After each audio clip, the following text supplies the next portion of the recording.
Imagine you need a car but don't want to buy one. You can lease it instead. A lease is like a rental agreement. You pay to use something for a specific time. This could be a car, a building, or even a piece of equipment.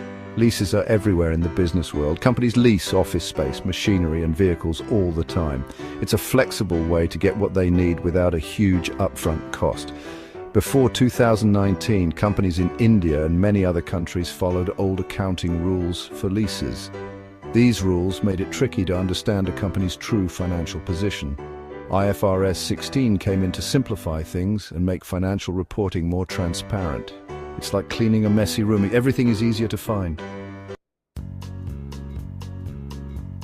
Before IFRS 16, there were two types of leases: operating leases and finance leases. This distinction was based on who really owned the leased asset. Operating leases were like simple rentals. The lease payments were recorded as an expense on the company's income statement. But the leased asset wasn't shown on the balance sheet. Finance leases, on the other hand, were more like loans.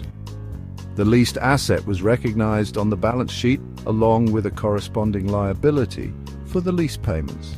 This two-lease system created confusion. Companies could structure leases to avoid showing debt on their balance sheets. This made it hard for investors and creditors to get a complete picture of a company's financial health.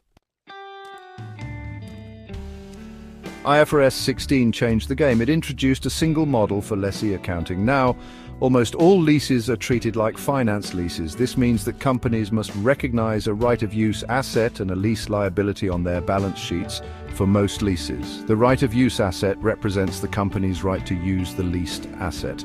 The lease liability represents the company's obligation to make future lease payments.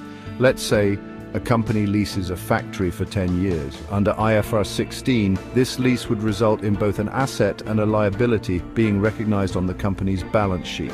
The asset reflects the value of having access to the factory for a decade, while the liability represents the obligation to make lease payments over that same period. This change brought transparency to lease accounting. Now, investors and creditors can see the full picture of a company's lease commitments. IFRS 16 is like a rule with a few exceptions. There are certain types of leases that are exempt from the on-balance sheet recognition requirement. One exception is short-term leases. These are leases with a term of 12 months or less. For example, if a company leases a photocopier for 6 months, they don't have to recognize it on their balance sheet. Another exception is low-value assets.